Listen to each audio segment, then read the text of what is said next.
Mr. Dawson. Mr. Selmont. Mr. Tedisco. Mr. Corderas. Mr. Mercado. Mr. Hilsinger. Ms. Blake. Ms. Downs.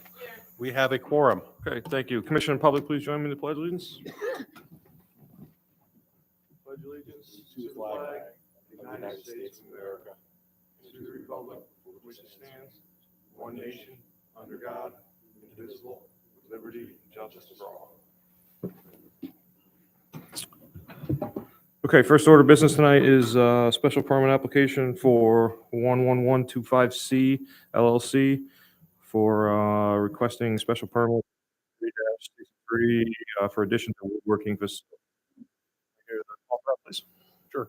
Application for a special permit on behalf of 11125C LLC, owner and applicant. Applicant is requesting special permit to section 30-63 of the zoning regulations for addition to woodworking and manufacturing facility located at 140 Commerce Court, Assessors Map 19, lot number 63 in an I-1 zone. Thank you. And representing the applicant tonight? Good evening, Mr. Chairman, Commission members. For the record, my name is Stephen Judas. I'm with the office of Harry Cole & Son at 876 South Main Street in Plantsville. I do have a card. Yep. I know it's a tough one. I'm here tonight with Mr. Greg Cherry, who's the architect for the project, and Mr. Gary Neff and his associate with 11125 LLC, Cheshire Woodcraft. We're here tonight for property located at 140 Commerce Court. It's a I-1 zone property, a 1 acre parcel with a 3,500 square foot existing building on site. Site serviced by public water and sewer. And there's 11 parking spaces and loading dock on the site. We are proposing a 5,300 square foot building addition. I did hand out color renderings. Hopefully the commission members have those. If not, I have additional copies here.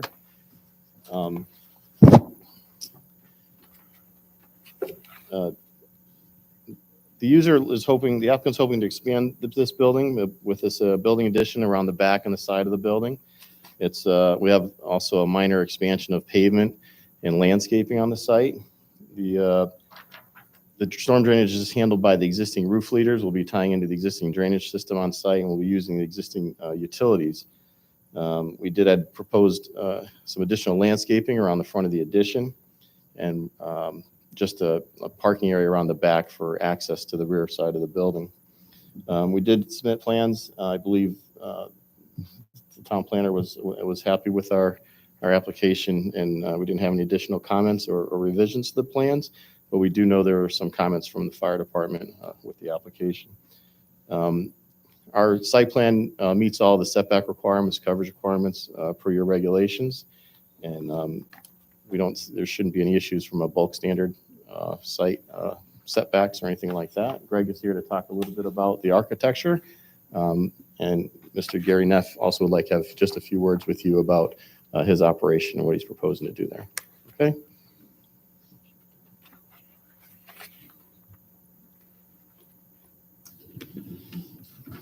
These all the same, Steve. Do you want the architecture? Yeah, the other, yeah. Oh.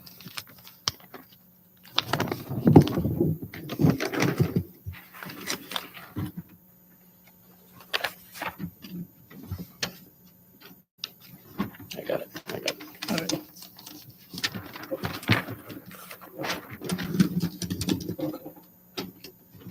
The existing structure was, my name is Greg Cherry. I'm an architect, and I was the original architect on this building back in 1988. And I have an office in Watertown, Connecticut. All right. The original structure is only about 3,500 square feet, and we'll be adding, as Steve has mentioned, when we're done, we're just under 10,000. We have a 1,100 square foot mezzanine only inside the additional area.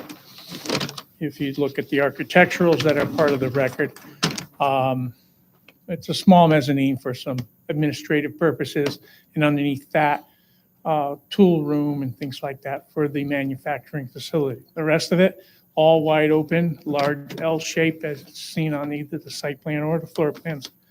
And It's for another manufacturing line, as well as the backside's all set up for high bay storage and be able to have area for shipping and receiving. It has an existing three bay dock, and we're keeping that intact and not making any changes to that at all. The existing structure is split face block, and it has fascia of acrylic stucco or Dryvit.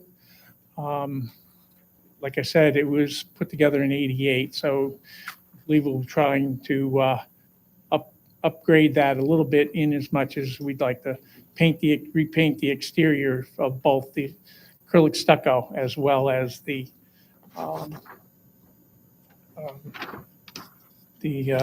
split face block. The new portion of the structure will be a metal panel, but it will be a sandwich panel fabricated in, factory fabricated with foam, 3-inch foam panel, to where we can have an interior surface of the metal siding, metal finish as well, which will be perfect for cleaning the interior of the space because of what they do for a living. Their woodwork, they have dust all over the place. We do have a dust collector in the back corner of the building or back side of the building, and it will be relocated from where it is right now, which is at the back side of the existing wall of the building. Showroom will just remain just the way it has been since it was built in '88. Do you have any questions? I'm sorry, Mr. Salmon. Looks like a pretty good sized addition. Is there any additional parking or is that even needed or? There wasn't any additional parking required. We have 3 or 4 manufacturers inside the space, and the rest of it is storage. So there really isn't any changes in what's really going on here. Okay, thank you.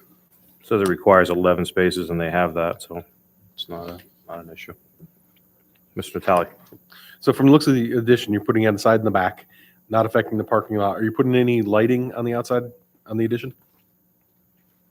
Well, we will have to place lighting off of the exit door for emergency purposes. You have to keep a certain light value around every door to an exterior for egress. And what kind of lights will you be putting up?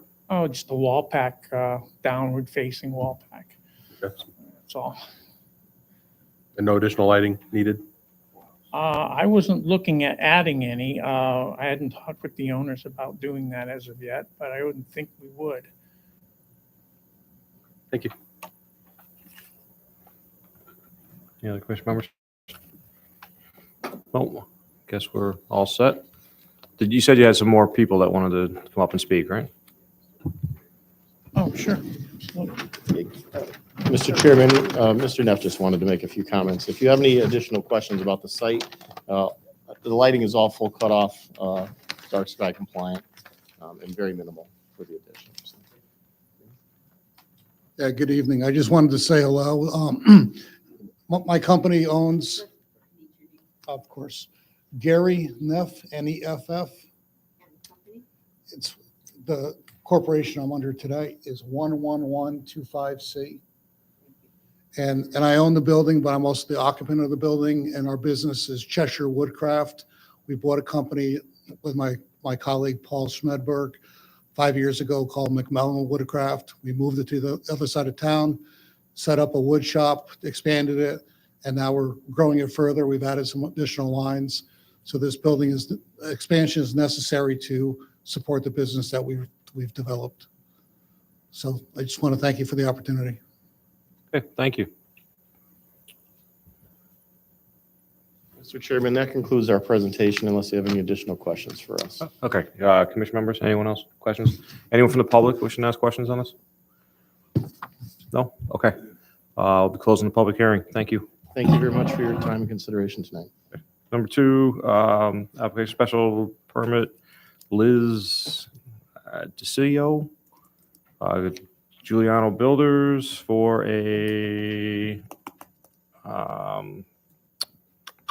accessory apartment on 40 Bear Path Court. we hear the call, please?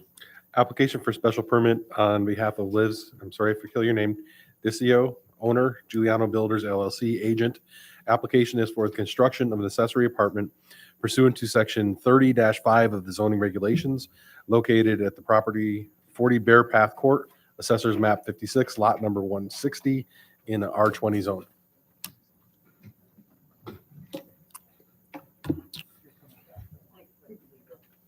Is there anyone here for the applicant? It meets your locational setback standards, design standards.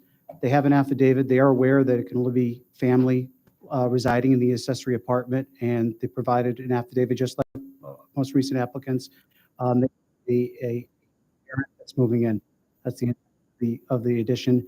The accessory apartment is on the first floor. They're expanding the master bedroom on the second floor, but it's not connected in the sense that downstairs can't access upstairs without going through a operating door through the main house. All right, well. What's the size of it? 8. Let's see here.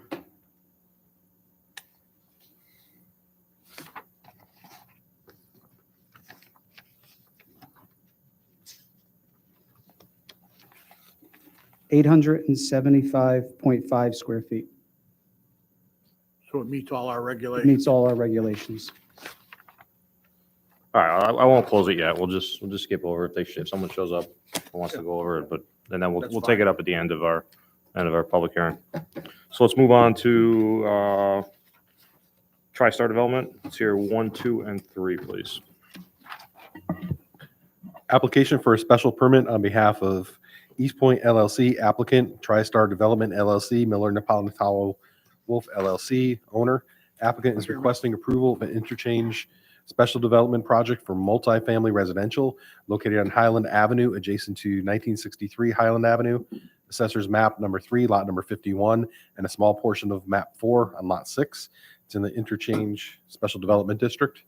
Number 2, the application for a special permit on behalf of East Point LLC, applicant TriStar Development LLC, Miller Napolitano Wolf LLC, owner. Applicant is requesting special permit pursuant to section 40 of the zoning regulations for multifamily residential located on Highland Avenue, adjacent to 1963 Highland Avenue, assessors map 3, lot 51, and a small portion of map 4, lot 6 in the interchange special development district. And number 3, the application for earth removal, filling, or regrading permit on behalf of East Point LLC, applicant, TriStar Development LLC, Miller Napolitano Wolf LLC is the owner. Applicant is requesting a special permit to section 25 of the zoning regulations for earth removal, filling, or regrading for property located at Highland Avenue, adjacent to 1963 Highland Avenue, assessors map 3, lot 51, and a small portion of map 4, lot 6. And the zone is the interchange special development district. Okay, thank you. And representing the applicant? Excuse me, for the applicant, Anthony Fazzone, attorney, law offices here in the town of Cheshire. This is the call for the meeting stated a continuation of the public hearings for the 3 applications. At the first public hearing in October, we had completed our presentation. All of our presenters and were here with the exception of Dave Sullivan, the traffic engineer. There were, to my knowledge, there were no additional questions presented through the planning office. We do have Mr. Sullivan here this evening. He's the one who prepared the traffic letter. I believe there were a couple of questions about traffic, and as I stated, Mr. Sullivan is here this evening. If there are any questions of him and/or if there are any other questions for either myself or Darren Overton, who is here, and the applicant is here. Okay. Commission members, I think the questions came out, but you said you had the OSTA, the permit for the traffic, which sort of kind of trumped us, basically, with this development. Right, it is a state application. And Mr. Sullivan can comment on that. The local traffic authority does have the opportunity to weigh in and comment to the state traffic authority. But that process is well along. Sure. Okay. Commission members, any questions? Mr. Natale? So at the last meeting, we were talking about school buses and how they're going to pick up the kids. And it was assumed that they would go to the cul-de-sac. And with that assumption, someone who's going to check with the school district to see what's going on there. But with that assumption also, we were asking for updated plans showing the sidewalk and crosswalks extending to that cul-de-sac where the kids would be picked up. On the updated sketch that we have here, I don't see any of that.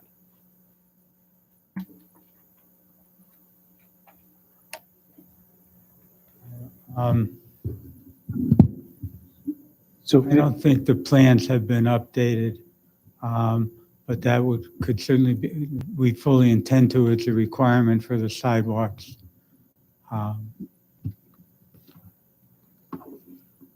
So I could speak to the Board of Ed question. I spoke with Vinnie Mesha regarding this issue. And so normally this Board of Ed, their service is at the intersection between the main road and the cul-de-sac. However, the owner of the property can request to have buses come down through the Board of Education's office down the cul-de-sac since it's a public road. They also went as far as saying that they will go into a private development. However, it needs to be a written request and, hold harmless sort of setup so that the driver, the buses, they're entering private property. Not ideal. They do it in Courier Woods. Long and short of it, he said, it's a public road that if, you do have sidewalks along this public road. So if the development is connected to the sidewalks, as you just pointed out, Commissioner Natale, you will have the ability for a child or their child and their parent to walk out to Route 10. However, if the applicant, felt that it was not the ideal situation, have them walk out to Route 10, they can have bus service to the cul-de-sac. But like I said, it's a process that the Board of Ed would work directly with the operator of the apartment complex. So either way, if this application is approved, we need to make it a condition that the sidewalks, again, because they go to the parking lot, but they don't go out to the cul-de-sac. So the sidewalks go to the cul-de-sac, that there's proper signage, that there's proper crosswalks, so the children are not walking across the parking lot. They're walking on sidewalks with crosswalks. And if they have to go out to Route 10, I'd like to see the same thing because the kids are going to still need to walk through a parking lot to get to the cul-de-sac. Yes, it is fully intended that there be sidewalks along the street. Okay, that'd be part of the approval. Mhm. Along the street, or wasn't Or there to the sidewalks cul-de-sac. anyways Along to the the- cul-de-sac? No, right? there's I mean, not. New on the public drawings. street, To the new public street. which is the cul-de-sac. Right now, they're not showing on the initial drawings or the drawings that we have in front of us. Okay. So since we don't have that, that would need to be a condition. Absolutely, yes. And as far as in your conversation, it was up to the Board of Ed whether they come down the street to So the the cul-de-sac? the owner of the complex would have to request with the Board of Ed, that service be provided since they're the property owner, because normally it's the property owner. And they could turn around and say, no. They could say, didn't want to. well, in this case, they could say, well, do you have a public road that has sidewalks that go out to Route 10? No, they can walk to the intersection using the public sidewalks. But the I'd Board of highly Ed said doubt they, they'd want to do that. Yeah. they'll work with, Yeah. they'll work with the property owner on access. But either way, it's not our decision. It would be, It's a Board of Ed. obviously, the property owner will contact the Board of Ed, and Board of Ed gives the answer that they, If you think of it, it's in their best interest. If anyone moves into their, remember, according to the study, there could be up to 30 kids total that reside within with development. It's in their best interest to make sure that if you have a family that moves in there and they have children that are going to public school, that there's a way for them to get on the bus safely. So, Frequently, there's also interaction with the parents of the children who are, regardless of where it is, it doesn't have to be in an apartment complex. If it's a cul-de-sac and the parents can convince the Board of Ed to bring the bus down to the cul-de-sac, they'll do that. But the parents will have some input also. Gotcha. And regardless of the input of parents, regardless if it's on Route 10 or the cul-de-sac again, it would need to be stipulated that the sidewalk would lead to the cul-de-sac or out to Route 10, whatever that decision is made by the Board of Ed, where they're going to pick them up. Correct.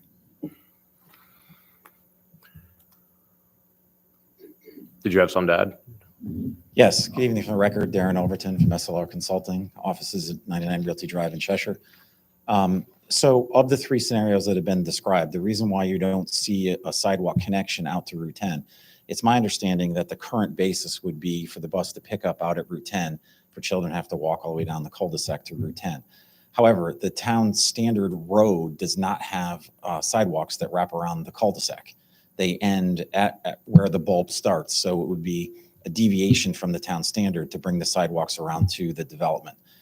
We could do that, and I'm sure if this is the scenario that is followed for the children to walk out to the end, I think everybody would be in agreement to put those sidewalks in. The other option would be to pick up at the cul-de-sac. Again, there's a request and an agreement that has to be made with the Board of Ed for that. And then there's even an alternative if the owner desires to have the buses come through the development.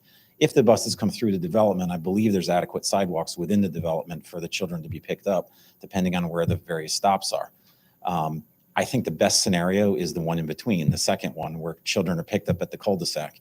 And if that's the case, we do agree to extend sidewalks in a reasonable manner out that drive for a safe path for children to come out and wait for the bus. So we're kind of stuck in the middle of where that's going to be. But either scenario, I think we're willing to provide that safe route for the children. So it's not town standard to bring from the development to the cul-de-sac? The sidewalks come down to the bulb, and then there's handicap ramps that oppose each other at the bulb.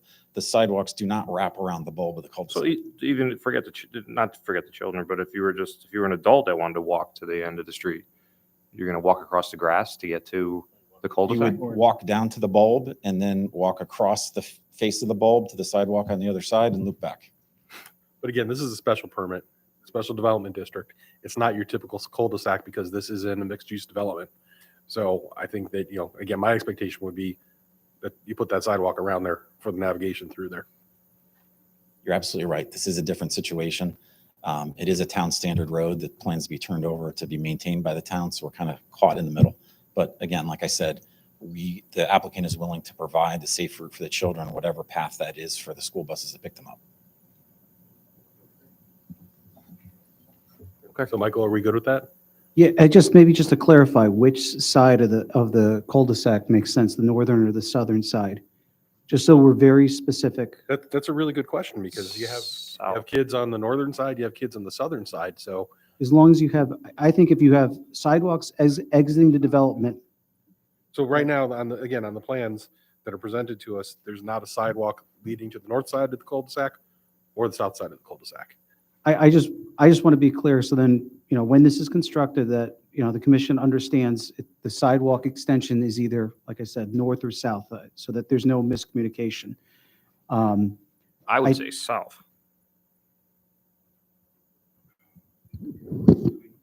Yeah, I mean, In my opinion, the south side also is better. We have the sidewalk here coming down along the parking lot. I think the logical place to bring the sidewalk is along the south side of the access drive. Loop that around through here with a crosswalk here. We have an extra wide sidewalk on the south side of Stonebridge Court that goes all the way out to Route 10, would be a logical place for the children to be picked up if, in fact, the bus is going to pick them up on Route 10. so either scenario, so the road going right through the middle from the cul-de-sac, the kids that are on the north side of that, how would they get to that sidewalk that you're proposing? So here from this building, there'd be a sidewalk connection. They could come across here to the main crosswalk down through here. So the only connection that's really missing is out this main access drive. Okay. And I think it's more beneficial to cross the secondary access here with a crosswalk instead of crossing the main drive. Gotcha. Okay, thank you. Commissioners, any other questions? Ms. Downs? On the traffic light out there, and I'm sure there's pictures of it somewhere, is anything changing? Are there any left turn lanes or anything changing from where it is right now, or what it is like right now? Yes, so the DOT has a contract out. There's a contractor that's working on upgrades to that signal currently. As part of this development, there is mitigation that was approved as part of the OSTA certificate that is going to be further upgraded those lights. There's going to be lanes added for widening of Route 10. There's going to be the lanes for the new roadway coming in. So there's new signal heads going on there. Dave, if I get anything wrong, please come up and correct me, but there are significant mitigation improvements for both the signalization and lane improvements and signage out on Route 10 to accommodate the full development, which was approved as part of the OSTA process. We also have submitted to the local DOT district office for the encroachment permit for construction. We have received a verbal approval for construction of the roadway improvements. However, the signal design is still under review. So we're very close. We're probably months away from getting the final approval and having the ability to construct all of the improvements necessary.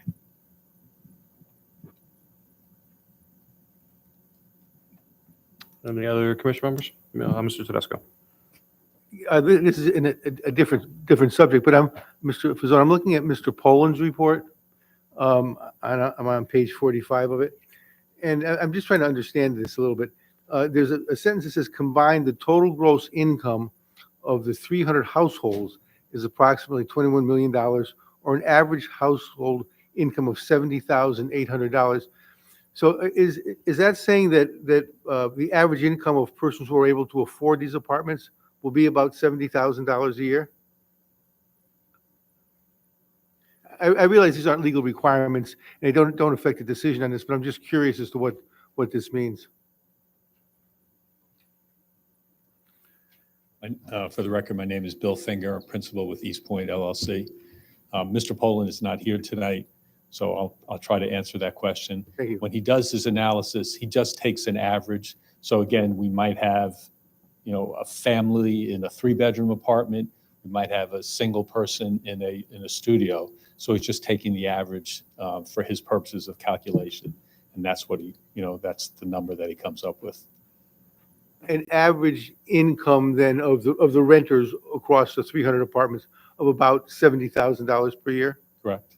which means that if it's an average, it means some are lower than that and some are higher than that to come with an average. Presumably. The only reason I'm asking that is because that's not an extreme. I mean, the apartments are described as luxury apartments at one point in the application, and $70,000 is a nice income, but it's certainly not a huge income these days. And I'm just trying to see, well, who will be renting these apartments? I mean, it's $70,000 a year. There could be teachers that could afford this. There could be police officers, people working in manufacturing companies.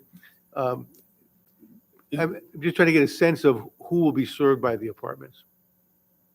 All of the above. The studio apartments rents will probably start around the $1,700 a month range.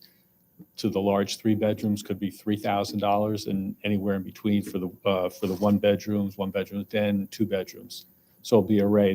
They're all market rate, and the market will determine what the rent is. But our experience from other projects that we've built in Connecticut, Hartford County in particular, and Middlesex County, is that we have an array. We have professionals who live in some of the apartments. We have school teachers. We have firefighters. We have policemen. We have retirees. So there's, it covers the whole gamut of demographic. That's helpful. I mean, this is not, and it was never styled as an affordable housing project. But I'm just trying to get a sense of whether some persons who would benefit from the affordable housing standards would be able to actually rent these apartments, and therefore you'd hit a wider group of people in the community who might be able to live in the apartments. Like I said, we will have rents that range from roughly $1,700 for the small 1-bedroom studio apartments to the 40 some odd 3 bedrooms we have. Rents will be about $3,000 a month. 1 bedrooms range, around $2,000, $2,200 a month. It would be nice if some, as I said, I realize it's not an affordable housing project and it was never styled as such, and this doesn't affect any decision on this. It'd be nice if some number of the apartments were treated as affordable housing. I mean, we need affordable housing in Cheshire. Our numbers are very low statewide, and I'm just suggesting that that's something that could be considered. I hear you. Thank you. Any other commission members? Questions? No? Do you have any more before I go to the public? We do not have any further presentation. Anyone from the public wishing to speak or act on this? Sure, just come on to the mic. We need your name and address for the record, please. Jane Presnick Lyon, it's P as in Peter, R-E-S as in Sam, and Jane, and then P as in Peter, R-E-S as in Sam, N-I-C-K hyphen L-Y-O-N. I'm relatively new to Cheshire. Oh, sorry, 479 Sandstone Circle. I'm relatively new to Cheshire. It'll be 40 years in April. I know a lot of people have been here 60 or 100 and their whole lives. But those of you who have been here even longer than me have seen tremendous amount of change in the town. And first of all, I want to thank the board for serving. I know it's not an easy job. But it was made known that 0 people came to the last public hearing, and I wanted to make sure that I came so that there was some public input tonight. My biggest issue is that about, 10 years ago or so, that the zone, 40 years ago, 30 years ago, when 691 opened, that interchange zone we were told it was going to be zoned commercial industrial, which made sense for an interchange zone. And somewhere in the last 10 or 15 years, it was decided to make it mixed use. And that's where I have the problem with, because I think it would make a lot of sense to leave it commercial industrial. You get a lot of tax revenue without any services to the town, not a lot of requests for services. By changing it to mixed use and allowing residential, I feel that it's opening the town up to a lot of increased, it'll be a negative tax benefit to the town. So I'm very opposed to this project.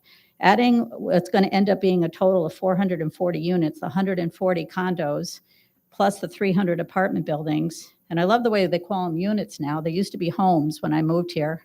It was someone's home. Now it's just a unit. I think it'll be a burden to the town. I think it'll be a burden to our volunteer fire department to have 440 additional units in a relatively short amount of time. So I can see down the line that we may have to pay a fire department. Our police department has their hands full with just car break-ins and catalytic converters being stolen. I don't know how they're going to monitor 440 additional homes. They're stretched very thin right now.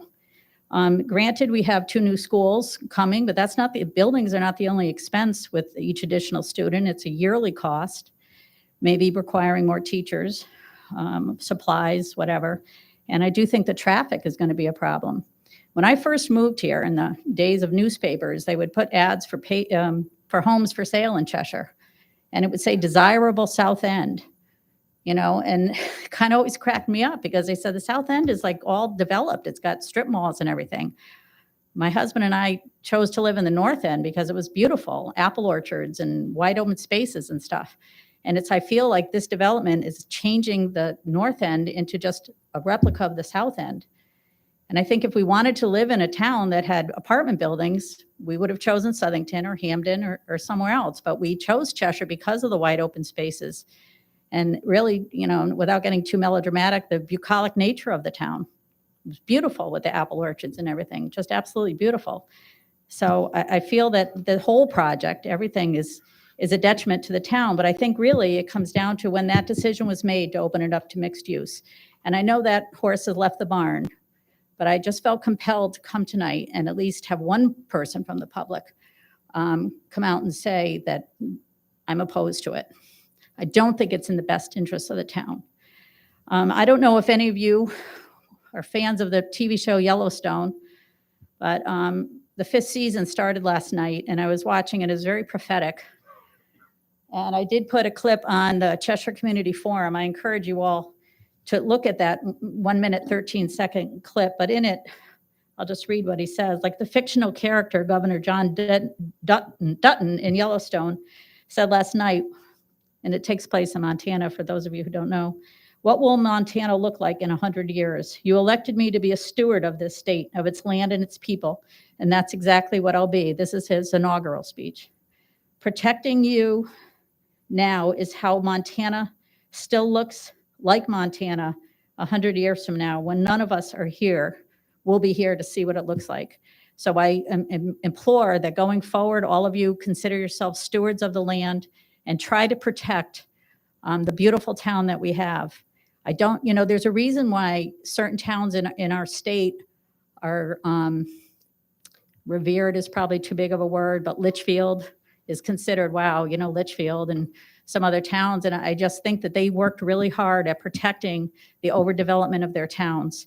And I think in the long run, that was the correct decision. I wish that Cheshire had done that also. I thank you for your time, and I do thank you for your service, because I know it's a thankless job, so thank you.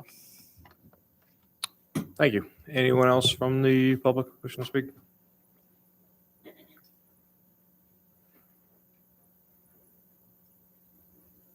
John Pepper, 224 Beacon Hill Drive.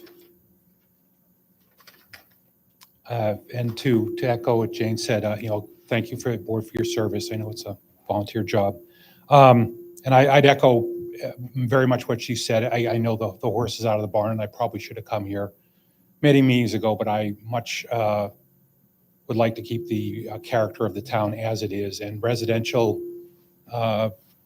work there is not to that end. I would think that industrial would be a better way to go for all the same reasons. So again, thank you for your work here. Thank you. Anyone else from the public wishing to speak? Okay, commission members, one last time. No? Okay, I'll be closing this public hearing. Thank you. Has anyone shown up from, oh, I'm sorry, we have one more. Number 5, the application of previously approved special permit on behalf of BFAM Investments, Dan David Onufrio, for 129 Mountain Brook Circle. Can we hear the call for that, please? Application for modifications of previously approved special permit on behalf of BFAM Investments LLC, owner David Onufrio, agent. Application is for the changed to previously approved plans associated with construction of single-family residence located at property 129 Mountain Brook Circle, assessors map 89, lot 32, in an R80 zone. My name is Attorney Scott Jackson. I represent the applicant, BFAM Investments LLC. We're here tonight to address some of the concerns which were previously mentioned. And Mr. Onufrio can begin. Okay. For the record, Dave Onufrio, 129 Mountain Brook Circle. We had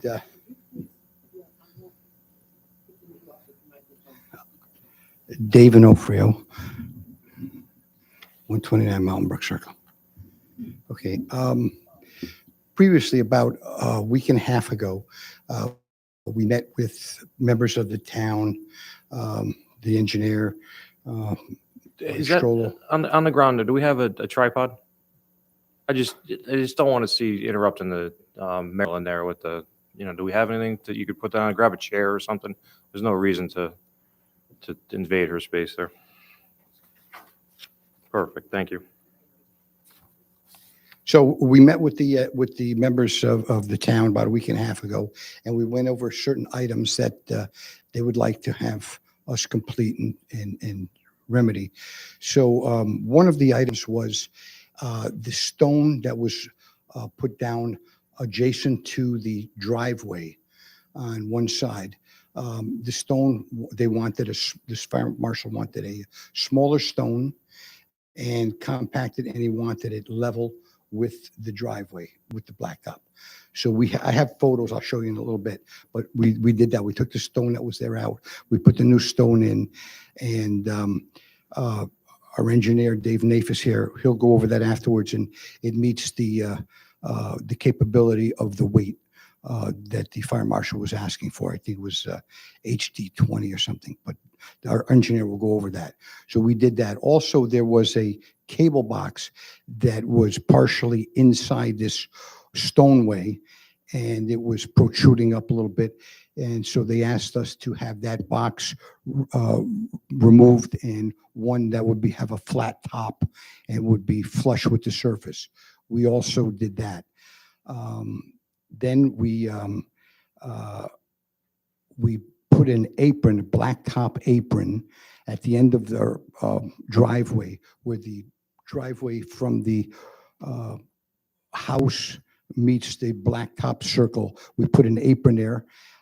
We don't plan to pave that driveway, that initial driveway, until the spring.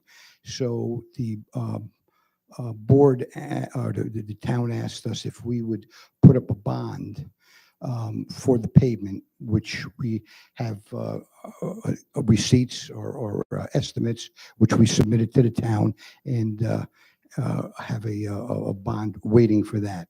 Also, the back area of the house, where there's a big hill, we had hydroseeded that, and I guess we got lucky, I guess, and the hydro seed spurted, and the grass is all come up. It's actually almost mowable right now, and I have photos of that also.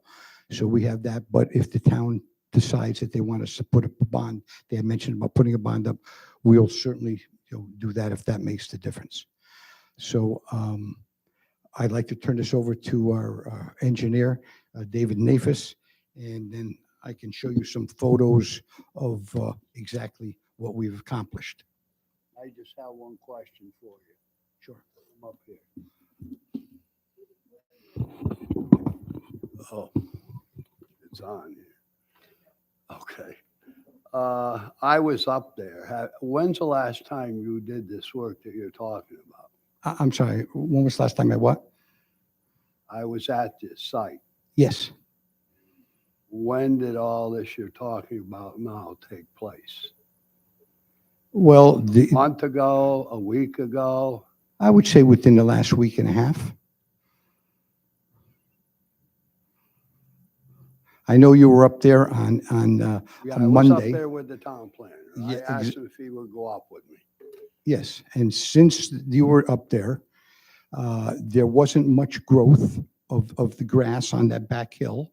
And then about 2 days later, we had that warm spurt, and the grass just took off. And I have photos to show you, if I can address the board.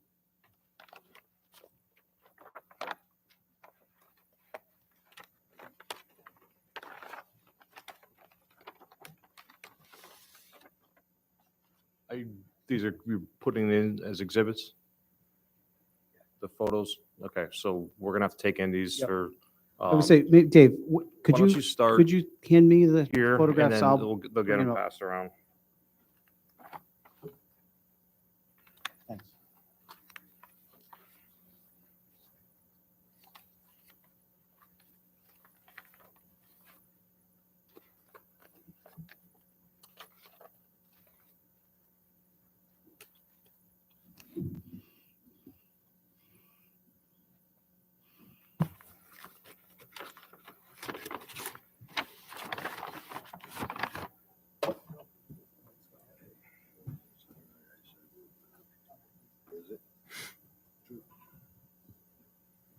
Okay, while we're looking at those, if you want to continue your talk, or you were going to hand it over to the architect, right? I'm not quick, we can look at the questions. Yeah, for the record, David Nafis, licensed professional engineer and land surveyor with Nafis and Young Engineers, Northford, Connecticut. Okay. Just to reiterate, what Mr. Onofrio was talking about the stone here, the fire marshal had a couple concerns.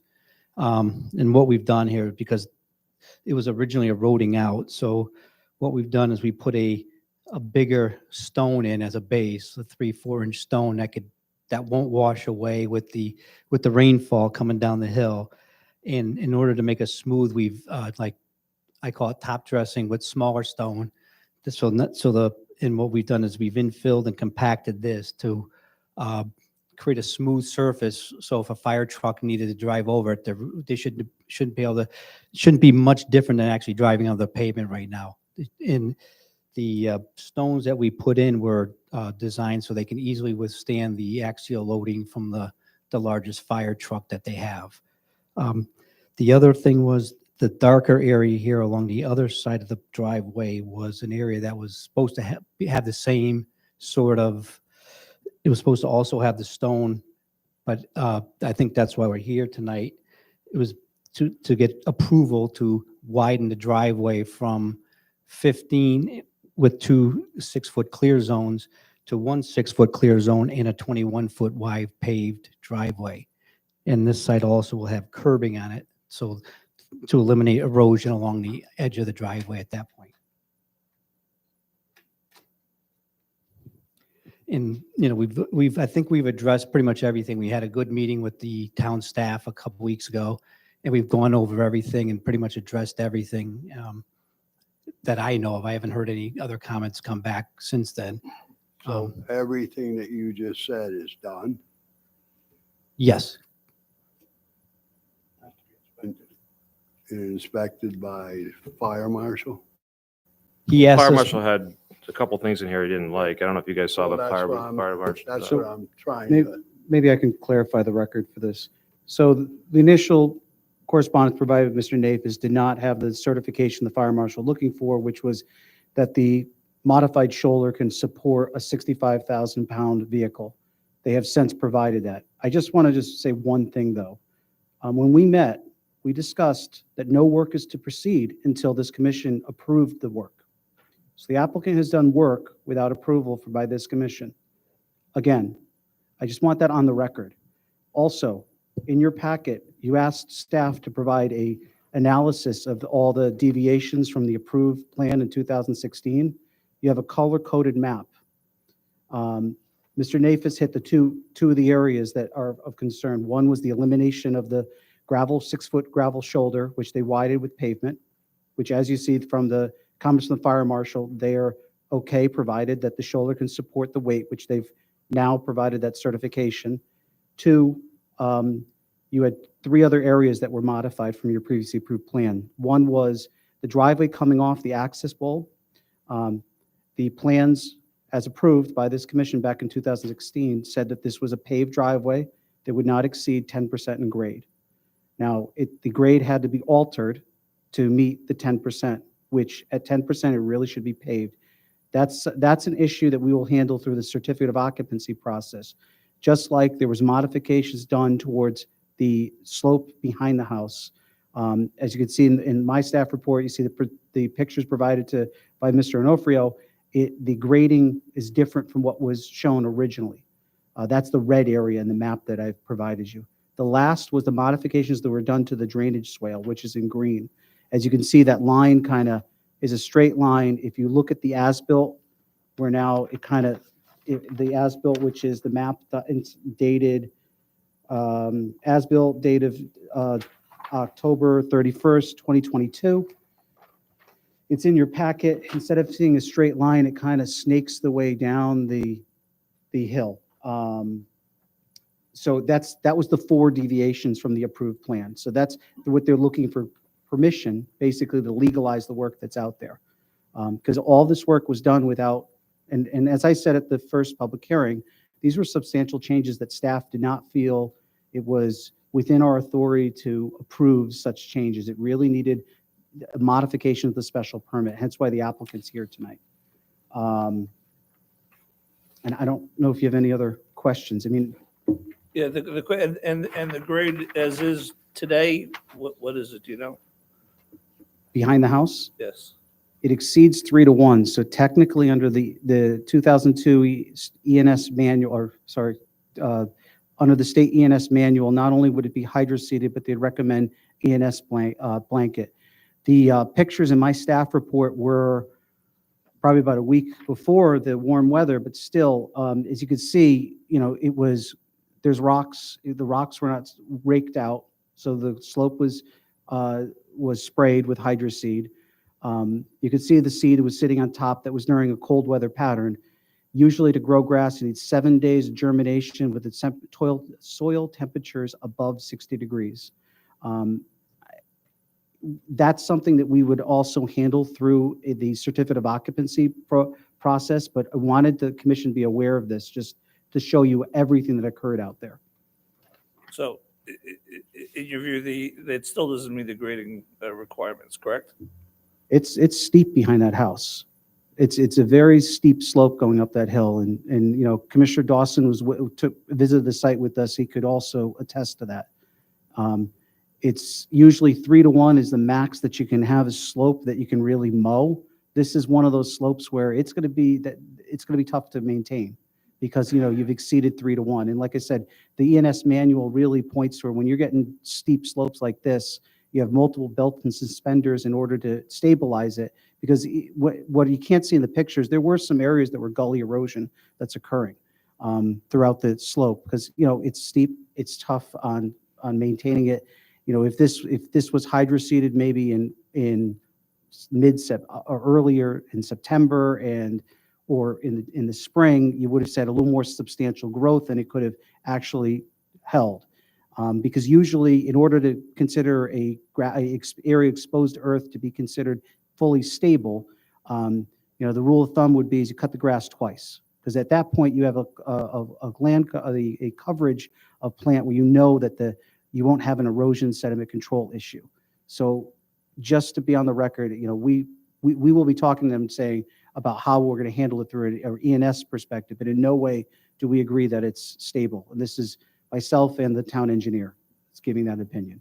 But that's not for part of the discussion with the commission. What you hear is those modifications that occurred and the extent of the work. So in your professional opinion, do you believe that the site that the way it is now will hold up? I'm asking Attorney Nas, is that what it was? Or not attorney, Navis? Well, from the way we designed it with the blanket and the hydro seeding, yes, I haven't seen the site in a couple weeks. I haven't been out there to see how it's been since then. But if it was installed the way it was designed with the matting all anchored down and everything, then it should be fine to stable, you know. Mowing may. It's my understanding that you're signing off on this, that this is going to work. So if there is an issue, we have someone to go back to, which as a professional, you're the one signing this that says what was done out here will be sufficient and will hold up. Right, well, I know that the slope is, I haven't seen it. I was waiting to, you know, I knew it was seeded late in the season, so that's why he was offering to put the bond up, because I don't think anybody at this point, this late in the season, is going to accept it that it's stable at this point. So I think the prudent thing to do would be able to put the bond up for the stabilization, monitor it over the winter months, and then, you know, if we have to make modifications next year, there'll be money in place to do that.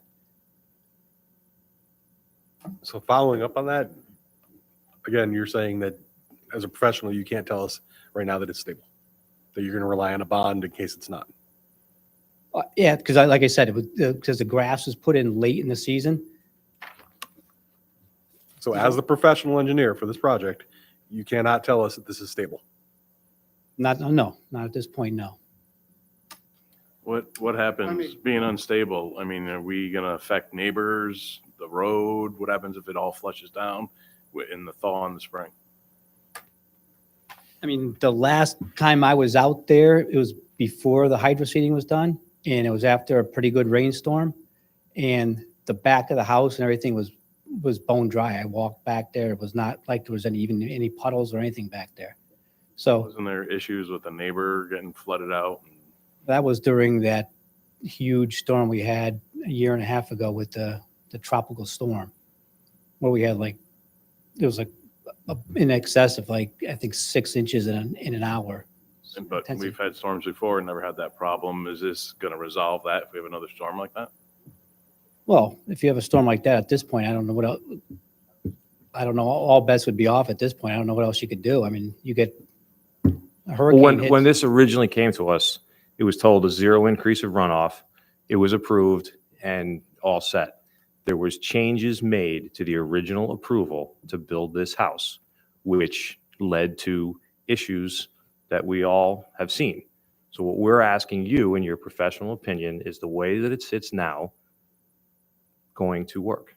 Yes. Not Yes. I mean, with whatever your improvements you have Yes. done, When that grass grows in the backyard and it's stable, that slope is stable, and it's had time to take root, it'll be stable, yes. okay, and no increase in runoff anywhere else on the property? Coming down the driveway, I mean, it's all on you. I mean, you're the engineer saying, I sent the reports over to the town engineer. You know, there was a slight increase on the driveway with the little extra pavement. It was like minimal, like parts of a CF, because the drainage area is so big that the increase from the little bit of extra pavement was like parts of a CFS over a 100-year storm. So it was really minuscule as far as that goes. give Matt a chance. Mr. Bowman. What is the grade in the backyard? What's the grade in the backyard right now? It's right around it's a little steeper than 2 to 1. And our regulation calls for 3 to 1. So you're asking for a waiver of our regulation then? I don't know because the last plan we submitted years ago had pretty much the same grading. So two things. Yes, your regs call, that's why they're coming to modify the special permit to allow for these changes. Because your regs also require that you have a 15-foot wide driveway with 6 feet of crushed stone shoulders on each side. Instead, you have was it 21 feet the driveway width? 15 plus minus Yep. the 6 foot. With a 6 foot, only one 6-foot strip. So this is part of the whole, they're coming in to modify all this special permit, which was previously approved, which, as we said, as I would like to stress again, was done without the approvals of this commission and my office. The other thing is that Dave Navis also provided in the record certification regarding, maybe David could speak to this, the modifications that were done to the swale and that you feel that there will not be any downstream adverse impacts. Yes, yeah, size to handle that's actually that part of the stream will not have any problems at that point. So, because as part of the original approval, 2016, this swale was supposed to remain in place, no change. So there was certification saying that although it was modified, no one will be flooded out downstream. There's no negative impact to those neighbors. We've increased the size of that swale to handle the 100-year storm. Okay. So what was In the opinion of originally approved? Go ahead, sorry. Sorry, in the opinion of the staff, has that been done? So we're relying on Mr. Nafis here. Mr. Nafis is certifying, saying there is no, and speaking with the town engineer, he's agreeing with Mr. Nafis because Mr. Nafis is certified there will be no impacts to downstream neighbors. So he is certifying it. This is on him if they flood their neighbors out. Is the town engineer in agreement with the certification, or is he just? He's in accepting? agreement with the certification because his license is on the line if it starts flooding when the neighbor's out. We are not on the hook for that.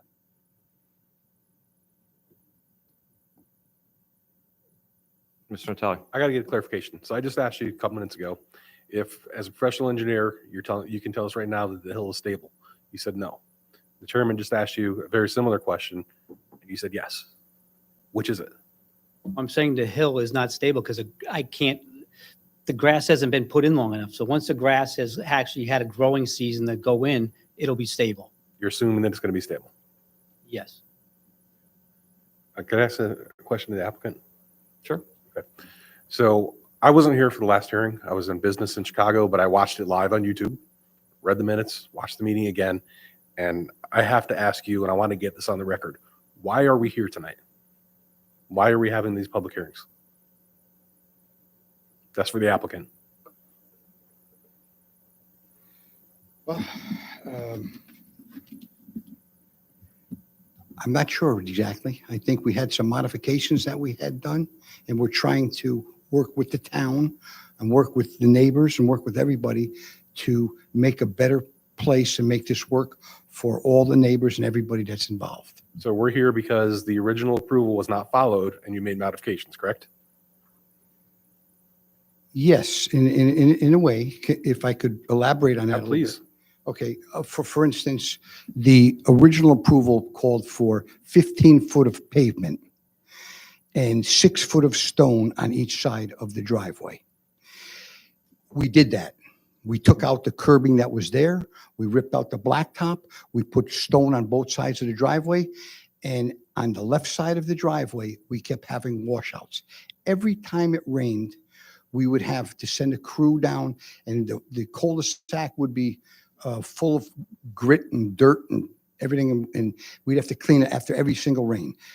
Mr. Riccitelli, who lives in the back, said to us, listen, I've been here for 20 years and I've gone through this and I put the curbing in. The only way this thing is going to work is if this area is paved and you have curbing there. So we tried another kind of stone. That washed out. So finally, we decided that, listen, every time it rained, we got screamed at by the neighbors. We got screamed at by everybody. We kept sending crews there to keep clean the driveway, keep clean the cul-de-sac. So we put in the extra 6 foot of blacktop, figuring that it's going to help with everybody, going to help with the neighbors. It's going to be much easier for the fire department to drive on than crushed stone. And Mr. Riccitelli said, listen, I'll even pay for the curbing. Please put the curbing in. And because it's the only thing that's going to work. Well, we did that, and we haven't had a grain of sand in the driveway, in the cul-de-sac. It works like a charm. Everything works fine. The fire department said we would much rather drive on blacktop than we would on crushed stone. So, yes, sir, I did modify it, but I was trying to do the right thing. Okay, but my point is we're here tonight because you modified without getting approval. And I bring that up for a reason, because we got a rather scathing letter from your attorney early last month, saying that there was a hardship on you, there's a hardship on somebody that wants to buy the house, and things were being held up by this commission and being held up by inland wetlands.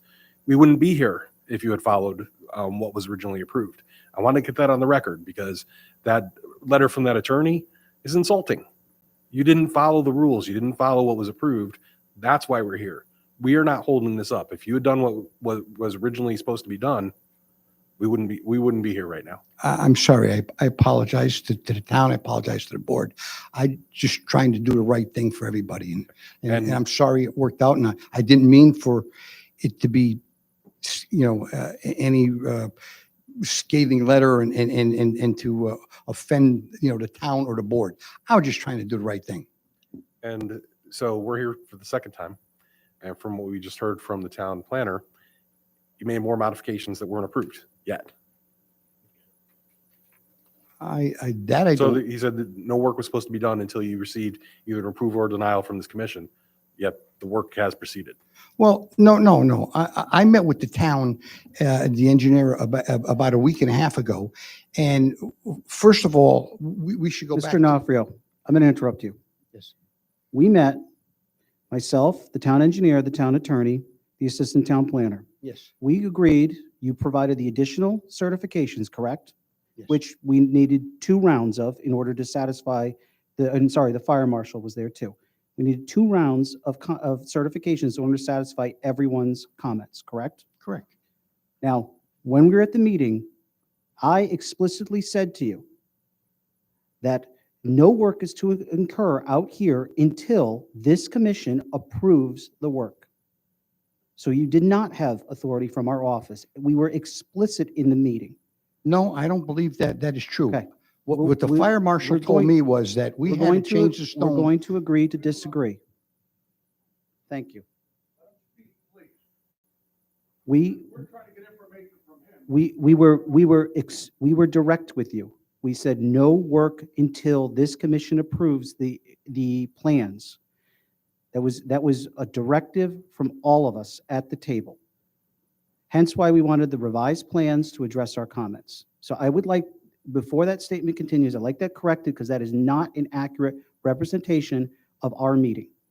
And that's from myself, the town engineer, and the fire marshal. All of us at that meeting, it was very clear, no work is to occur. Further work occurred without approval of my office and more importantly, this commission. So I want to clarify that, because it is not an accurate statement at all. Okay, if I could clarify it. I did not hear that. And our attorney was present at that meeting.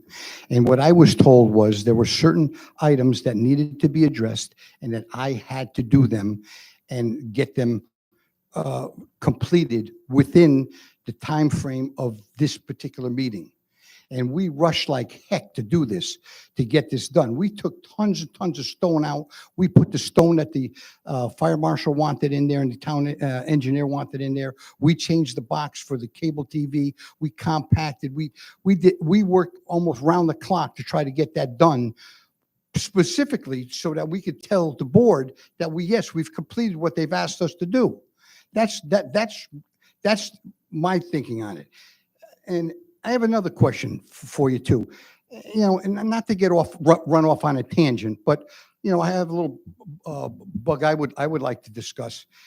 At the last meeting, the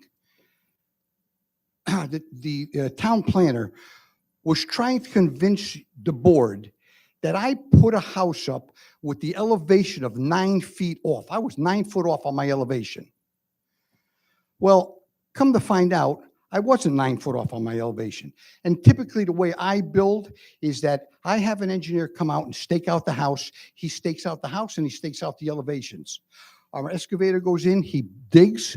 Our concrete guy comes in, he puts the foundation in. Before I put one stick on that foundation, I have the engineer come back and do an as-built. Now, from what I've been told, is that possibly the town of Cheshire doesn't require that, but I require it myself because I don't want to frame something that's not right. Our engineer came out, he did an as-built and it was fine, and we started framing. Now, I find it hard to believe that the city planner has looked at a plan that's 2 times removed and that's over 5 years old. That's not the plan that I built on. That's not the elevation. That's not even the house that I built. And that's by accident. He's a professional. He does this full time. He's supposed to know, I would think, a little more than looking at a plan that's 2 times removed and it's not even the house I'm building. So I'm a little frustrated, and I'm sorry to burden the board with this, but it just seems like I keep chasing my tail. I'm trying to do the right thing, just like I tried to be proactive. And at that meeting, we worked around the clock to try to get stuff done so that I could come to this board and say, they asked me to do it, I did it. It's done, finished for you. Now, and another thing too is they tell me, don't work. And then every time we have a rain or we have this or we have that, if I don't do it, the neighbors scream, they call up the town, and then I get yelled at again. So, I'm trying to do the right thing. I'm not trying to, go over anybody's head. I'm not trying to be a wise guy. I'm not like that. I'm the most affable, whatever you like me to do, I would do. I'm just trying to get the people in the house that the house has been completed, the house has been inspected, and this is the last stage. The poor people that are trying to move into the house, they've Sir, lost I'm going to stop thousands. you there. Listen, we're here because of the mistake that you made doing this. Okay. You're not going to blast us up here and say, we're holding you up. I thought we already went No, through I that. said that. I You made the didn't say that mistake. you. You made the mistake. Okay, and I understand. And Name you- and address for the record, please. Scott Jackson, 25 Charles Street, West Haven, attorney for BFAM. I understand your point, and I understand that you're trying to impress upon my client the point that he should have gotten permission. However, we have shown the plans, we have shown the changes that we have made. Are there problems with the changes that were made? Let's just get right to the point of things here. Are there, Mr. Bowman? Yeah, the problem with the changes that were made is you made them without our permission.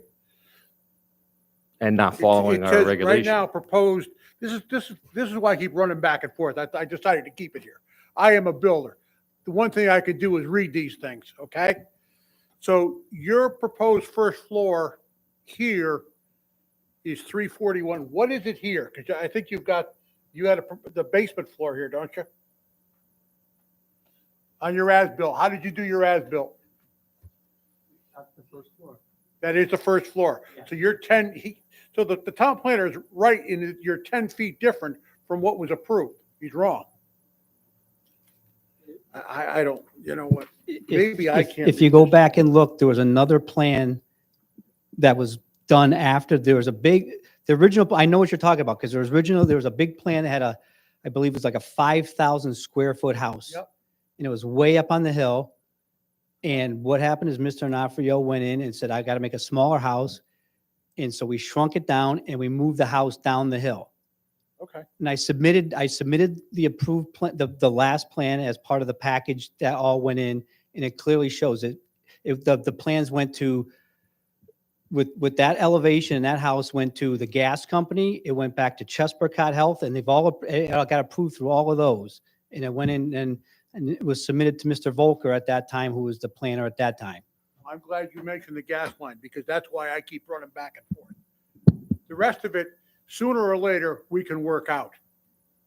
That gas line, if we approve something and something happens, and especially with the soil types that are up there, it's not going to be a small accident. People are going to be killed. So that's why I keep looking at what was approved, what the grade was, what this grade is. So just so you guys know, when we approve this thing, there is a gas line, a 50-foot gas line back there. Something happens, we better know what we're talking about. We better get a certification for him from the engineer that this was completed correctly and will sustain and not wash away and protect that gas line. Because that's not a 5-pound gas line just running through We there. have gone through a series of back and forths between the town planner, the town engineer, and this. Why is tonight the first time we're hearing about the gas line? Because it's the first time I noticed it. Is that okay? I suppose so. You suppose so? Yes. Well, I wouldn't suppose so. I noticed it.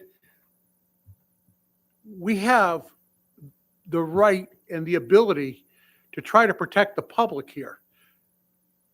This is a high-pressure gas line. This isn't something that, he's 2 feet off, he's 3 feet off, okay, it'll stabilize. This is something that'll kill someone. And I think I have the right, whether it's today, tomorrow, or next year, to ask a question about it.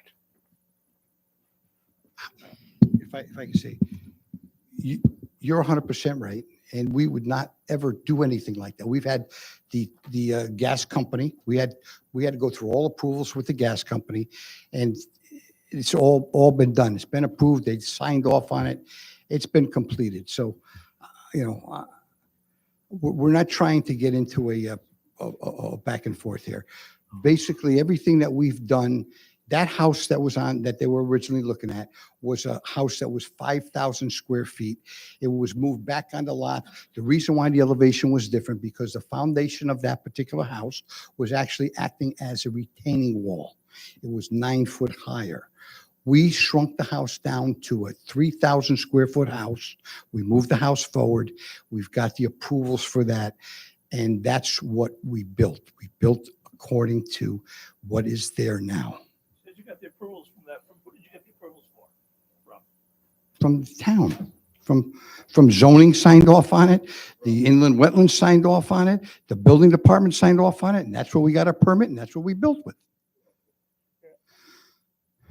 I am understanding now that he moved the house forward, therefore it's going to lower the elevation. I get that. That's all you got to do is explain things to me. My concern is the gas line. If you're telling me that the gas company has approved this, Yes. get a letter from them, because I tell you what, I had to have a letter every time I cross the gas line, and I think crossed we do. many gas lines. And you need a letter from them stating that you have the proper amount of cover. Yes, sir. Protection. And You have that letter? Yes, sir. I think it's on file already. Okay. Yes. On file with us, do we have that letter? I don't have I such. think it's letter. with the building department. I have it. We can check with the building department. I can check with the building department. Because I know we got approval from the gas company. They came out, they put signs, their signs are still there that they put out when they came. Mr. Burkett. Yeah, what would it take to bring this back to the original plan? Not the size of the house, not that it got smaller or moved, but the swell, the hill in the back, all that, to bring it back to fit what was originally approved. Can it be? Well, if I could start with the swale in the back. Okay, the swale in the back was much shallower, much, much, much shallower, and much more of a direct line. And so we were asked to completely modify the swale, dig it down deep. If you ever come out there, I mean, it's huge. And then we're asked to put an 8-foot elbow in so that it would actually slow any water was coming down. Since we put that in there, we've gone out and we've checked this many, many months after it rains, and we can't even find any water going through there. It's enormous, and it seems to be working perfect. So that was something that we were asked to do, which we did do, and we're trying to help the neighbors, help everybody. We don't want to cause any problems to any other neighbors, and that's why this is, as far as I'm concerned, So a that tremendous elbow was overkill. passed by the town, or Yes. that was part of the original plan?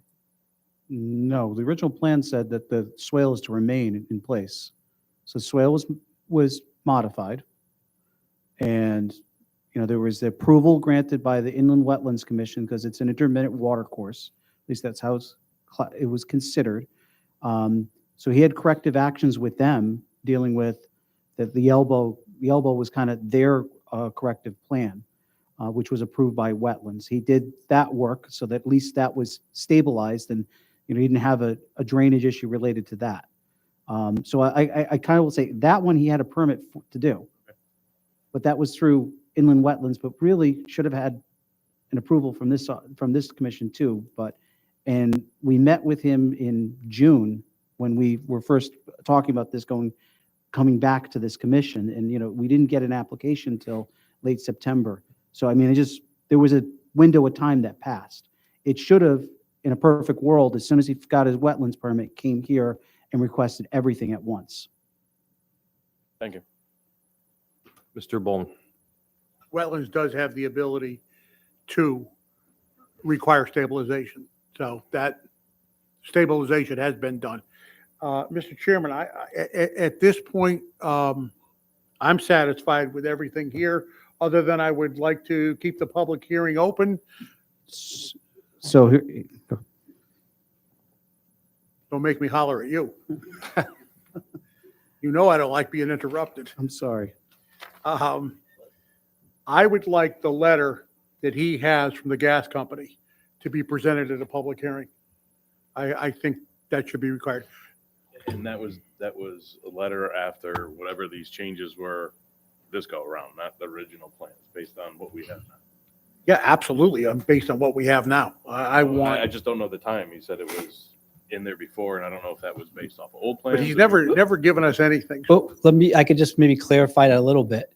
The site that's out there now, without some of these, like the grading in the back there, as it's kind of sits now, was the last approved plan that went to, like I said, that was the plan that went to the gas company.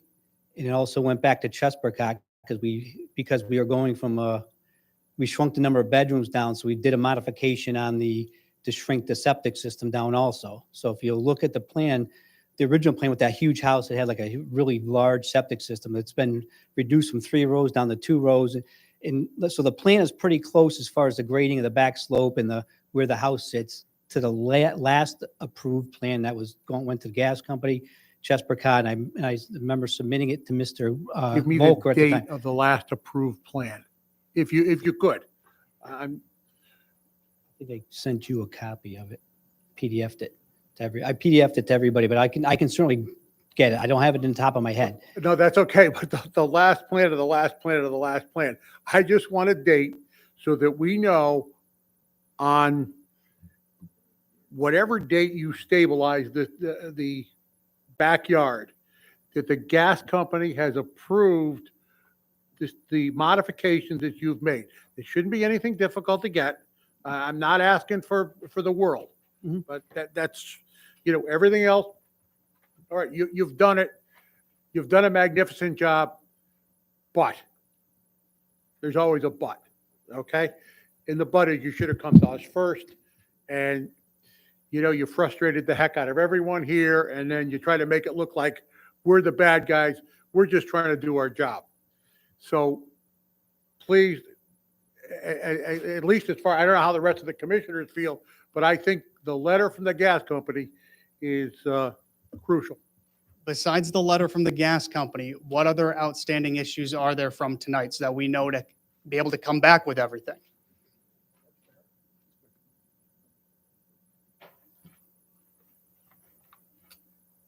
Anyone have any other issues? Well, as long as you have everything done, is that correct? That is Had correct. everything done, why don't you bring us back an as-built then? Get the letter and get an as-built. Right? Because we're going to require it anyway. You're going to need it for the CO. I'm not asking you to do something out of the ordinary. You're going to need an as-built for the CO. Well, this plan was based, is an as-built. The only thing that's changed on this plan here, this is an as-built done about, I think, 3 weeks ago. The only difference is the slight grading of the stone along the side of the driveway. Other than that, everything else has already is incorporated into that plan right there. All right, the other issue he's running into, the public hearing has to close by the 16th. I believe that's what you were gonna. Yeah. That's I'm what- sorry. So you got to close the public hearing technically by statute, 35 days since the date of opening it. You'd have to close it by the 16th. We'll need an extension of 14 days from the applicant. Well, the attorney's here and the applicant's here. They can grant us an extension. Can I move for an extension of 14 days of the public hearing? I think he's got to write. Yeah, I letter. actually wrote it up for you already. You want to sign it, Dave?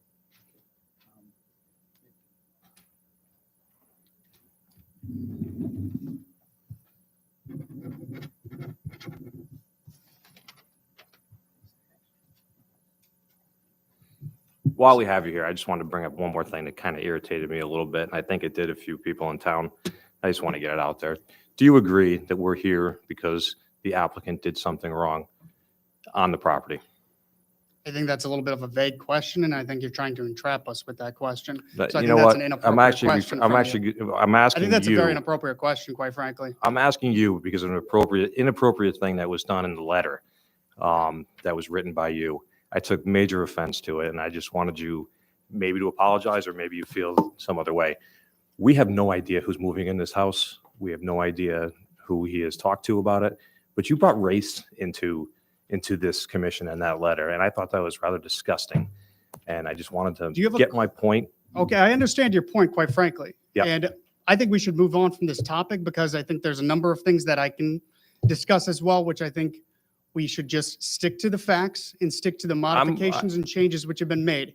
If you want me to address a number of other topics, we can go into that divergent area. But I think it's inappropriate that there are individuals who have close relationships with the Harts and who have taken the things that they have said as accurate. I think that's highly inappropriate. I think it's inappropriate that you're levying accusations which are disputed and which are the subject of litigation. I think that belongs in a court system. I don't think that that should be brought here.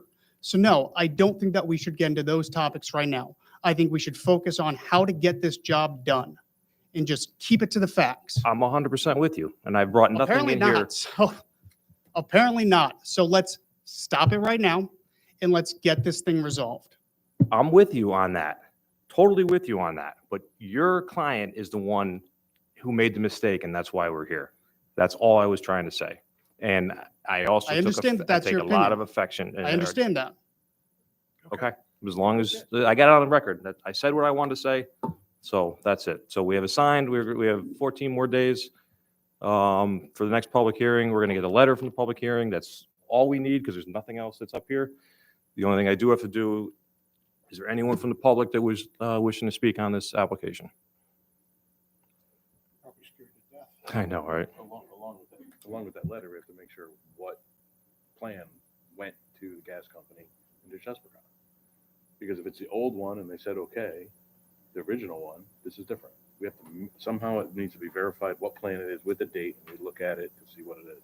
Or the building, the plan. That's the as-built. That's the as-built. That's the as-built I was requesting. He said that this as-built was done 3 weeks ago. So, yeah, if that's 3 weeks old, I and want the that only thing verified. they've done is modified the driveway apron, that goes beyond us because the town engineer, or the engineering department, I should say, will hold up the CO if that's not done correctly. So I think Commissioner Mercado makes a good point.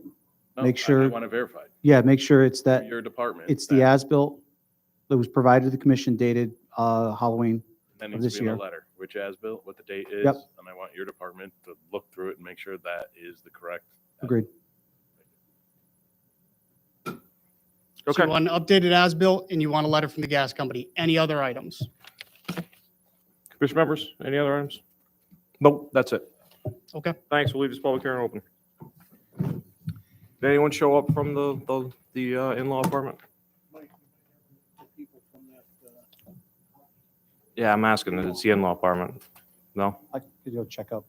Let me see if. I don't think they're here, but I mean, as far, what does the commission feel? I mean, you guys, we have the plans. It's not a big one. I'm okay with it if you guys are okay with it. Okay. So, I'm gonna close that public hearing, Marilyn, for, sure, go ahead. Well, I can entertain a motion to, close the public hearing. Moved in, I'm sorry, you need to know all that information. I'll wait for it. Mr. Kaderis, seconded by Mr. Bowman. All those in favor of the motion signify by saying aye. Aye. All right, moving on. I'd like to call a regular meeting of the Planning and Zoning for November 14th, 2022. Can I get a motion to accept the minutes from the public hearing and regular meeting from October 24th, 2022? Motion to approve both the public hearing and regular meeting minutes from 10:24. Moved by Mr. Natale, seconded by Mr. Kaderis. Any discussion, comments, anything in the minutes? Okay, all those, actually, 1, 2, 3, 4, 5, 6, 7.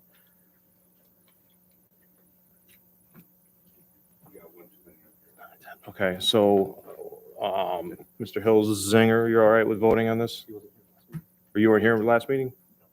So Ms. Blake was, so it's Ms. Blake, not Mr. Hilsinger sitting in. All those in favor of the motion signify by saying aye. Aye. Anyone opposed? Anyone abstaining? Motion carries unanimously.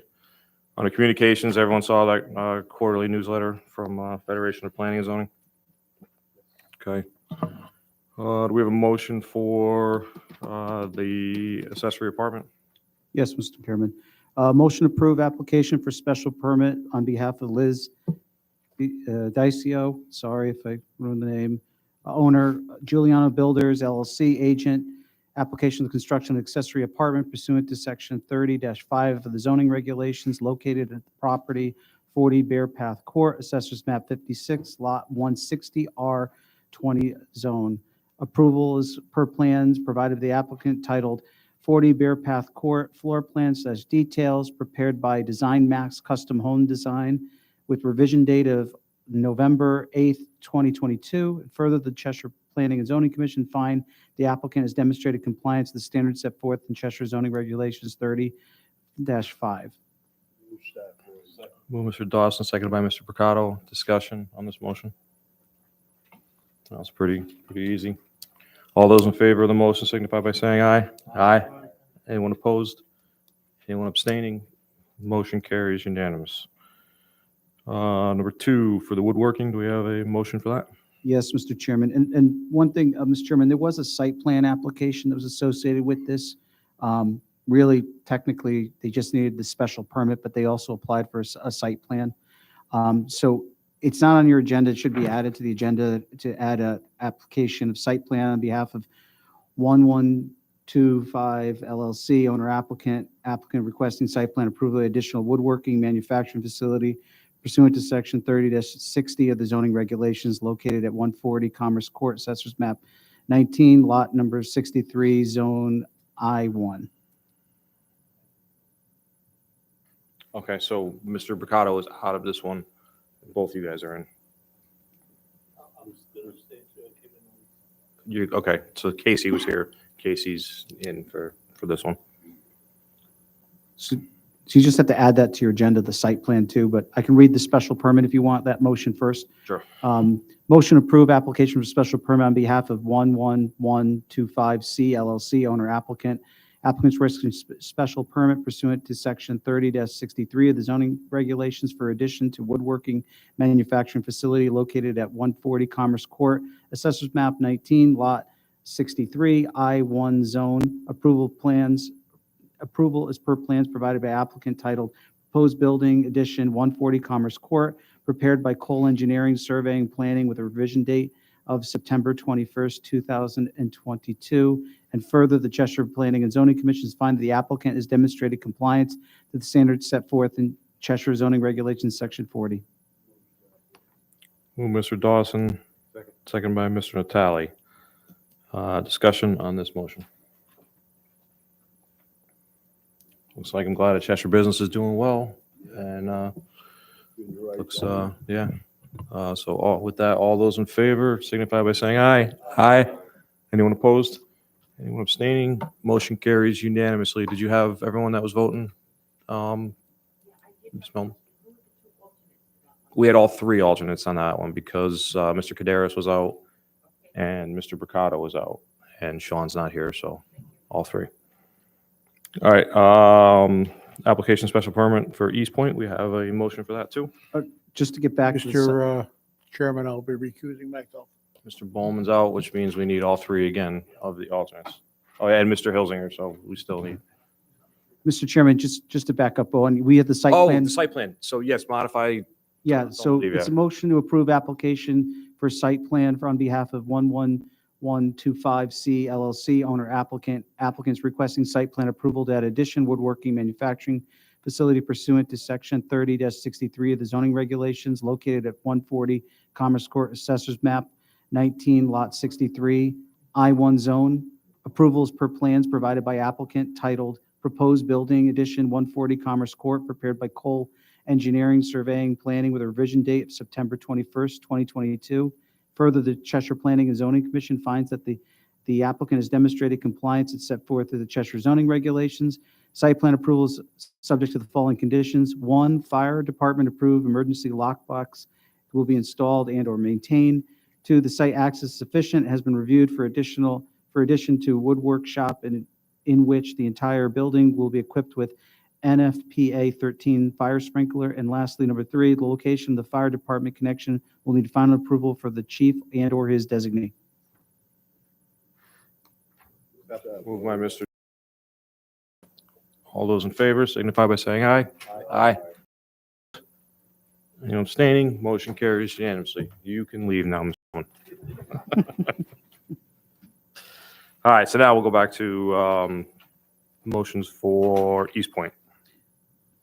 Motion to approve application for special permit on behalf of East Point LLC applicant, TriStar Development / Miller Napolitano Wolf LLC owner.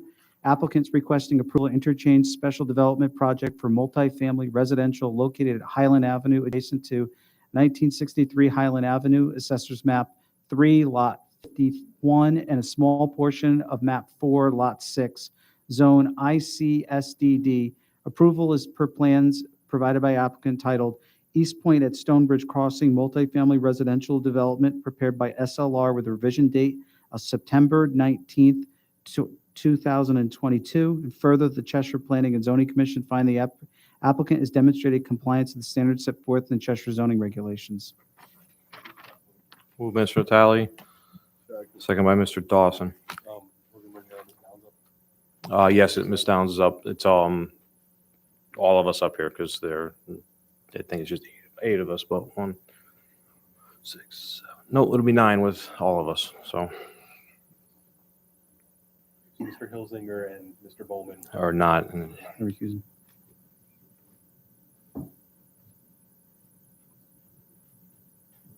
Anything with the school that's not part of this? That'll be the next. That comes to the next one? The next permit. Okay, just want to make sure.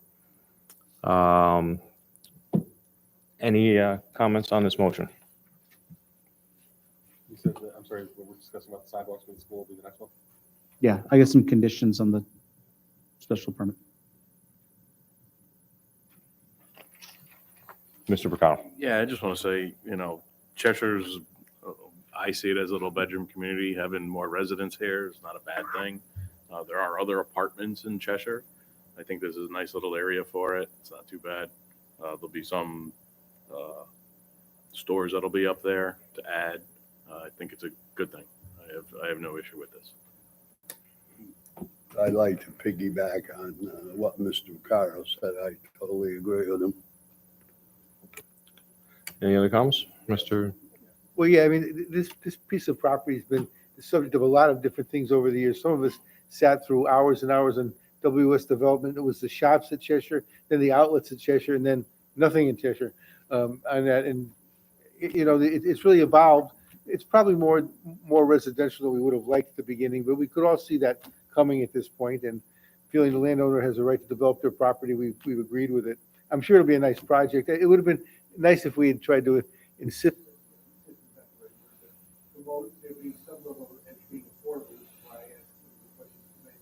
That's not what it was styled as, so it is what it is. I'm sure it'll be a nice project.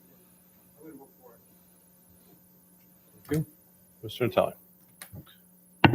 Yeah, I just want to point out that when the original plan was submitted years ago, when they first started talking about this development, this 300 units was part of it. So anybody that's surprised by this shouldn't be surprised because, again, it was part of the plan. It's been part of the plan for years. So, yeah, again, no surprises. Mr. Selmo. So the Mr. Disco alluded to it, and Jeff did as well. This has been, something's been trying to become something for 40 years, something to that effect. Commercial and industrial, there's plenty of commercial industrial stock in the state. We're not exactly our labor costs are too high. There's very little need for industrial in this area. And as far as somebody from the public mentioned with open space, it's actually right on the town website. 22% of the land mass in this state, in this town, Cheshire, is preserved as open space. I don't know another town that even comes close to that. Matter of fact, they started preserving land just before this whole project was even a thing. So, and that's also why I moved here, was open space and knew it couldn't be overdeveloped. And if you're going to put 300 homes or units somewhere up against the highway for easy access on and off with minimal traffic impact, I can't think of a better place in town to do it. So I'm be voting yes for it and wishing the best luck. Okay. Anyone else? Guess I'd like to just say, yes, I will be voting in favor of it. We asked for this. We've looking for this property to get developed. I'm looking forward to what might come next with the commercial and the rest of the development. So with that, all of us that are in favor signify by saying aye. Aye. Anyone opposed? Anyone abstaining? Motion carries unanimously. Okay. Next one. The next one, motion to approve application for special permit on behalf of East Point LLC, applicant TriStar Development LLC, Miller Napolitano Wolf LLC, owner. Applicant is requesting special permit pursuant to Section 40 of the zoning regulations for multifamily housing, multifamily residential, located on Highland Avenue, adjacent to 1963 Highland Ave, Assessor's Map 3, Lot 51, and a small portion of Map 4, Lot 6, Zone ICSDD. Approvals per plans provided by the applicant titled East Point at Stonebridge Crossing Multifamily Housing Development, prepared by SLR with the revision date of September 19th, 2022. And further, the Cheshire Planning and Zoning Commissions find that the applicant has demonstrated compliance set forth in the Cheshire Zoning Regulations, Section 40. The special permit approval is subject to the following conditions. The final plan shall incorporate the following. One, the applicant is to work with the fire chief for aerial truck access between buildings 7 and 8. B, final water main and hydrant design as per approval by fire chief shall be incorporated in the plan set. C, all storm drain pipe to be a minimum of 15 inches in diameter. D, CLCB 23 invert will be adjusted so that the outlet is equal or to or lower than the inlet. E, clubhouse roof leader will be rerouted so it no longer runs underneath proposed pool. F, mountable curbing will be utilized in areas to be determined by the fire chief. G, A sidewalk will be constructed connecting the development along the southern elevation of the cul-de-sac. Number 2, one fire department approved key box will be installed and maintained on each building. Number 3, owner developers shall call for field testing on compacted gravel utilizing the largest fire department apparatus to determine that turning radius are adequate if any islands need to be reduced. 4, addressing will need to be approved by the fire department. 5, prior to issuance of building permits, the applicant is to perform 3 test pits within the area of the proposed stormwater quality basin. A copy of test pit data is to be provided to the town planner and town engineer. Move Mr. Bricato, second by Mr. Kaderis. Any discussion on this motion? Mr. Bricato. We spoke about crosswalks. I don't know if that falls in with the sidewalks automatically or We could put sidewalk and crosswalks. it's If in that's- there. Yeah, I can add that. yes, please. Okay. And it would be nice if there was a little covered thing for the kids to sit waiting for the bus. That's all.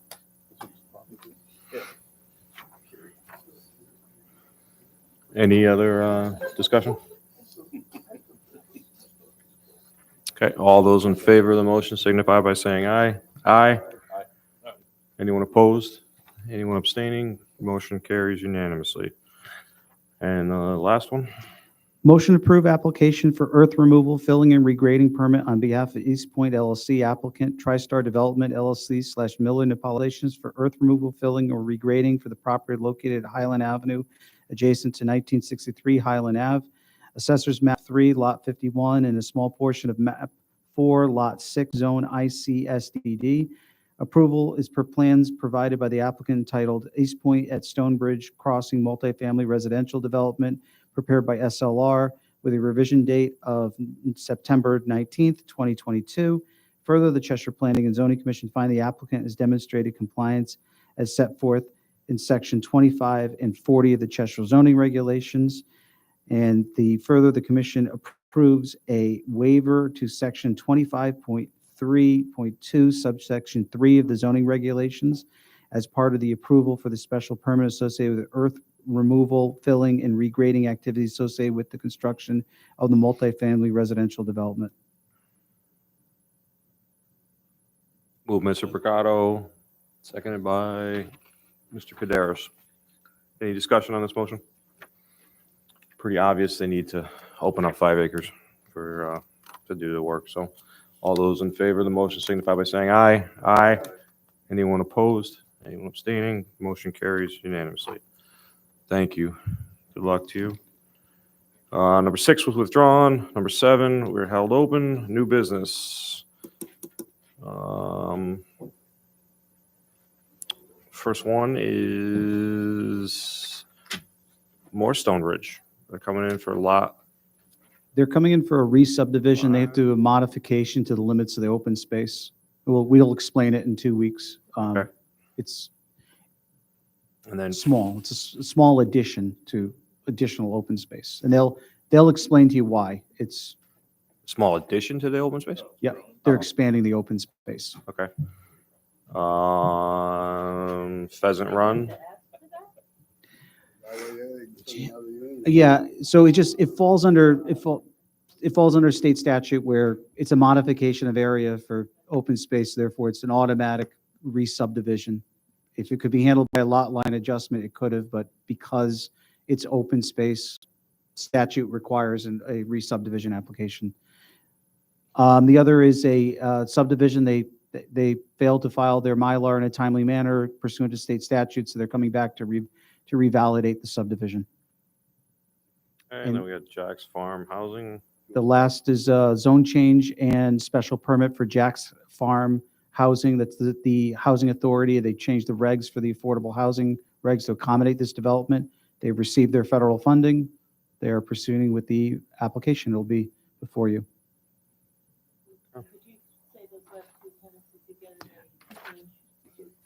They actually applied for a text amendment. Was it 2018 for the affordable housing regulation in section 48 A of the, no, for our zoning regulations. It was to accommodate eventual development of this property. And it, they obviously went through the community block, well, a few different pots of money in order to fund the project. They have their funds and now the project is proceeding. So they're applying this, like I said, they did this a while ago, so it took a while for them to get their money, but they'll be in front of the commission at the next meeting. And the last one is a text amendment finally was filed, which you'll hear in December, for John Torello over at Old Bishop's Farms. That was for the modification of the small event space. Okay. Anything else to come before the commission tonight? We're meeting Thursday? Thursday night at 7:30. We're down the hall in the little one. Yeah, when did you decide that? Yeah. Was there an email that went out? I must admit, I didn't see the final result of the email. That's a workshop, right? Yeah, it's just a workshop. Yeah, I know, but I never got the final, I answered all the dates, but I never saw that there was a final date approved. So it's this Thursday. Thursday, 7:30. Okay. Yep. Yeah. It's just the marijuana regs. Oh, actually, marijuana regs, and then Andrew Martelli will And he's going to speak? join us for discussion on activities. He tried, That'd be very interesting. I'll tell you later. Very interesting. He's coming. All right, can I get a motion to adjourn the regular meeting? Moved by Mr. Mercado, second by Mr. Natale. All those in favor signify by saying aye. Aye.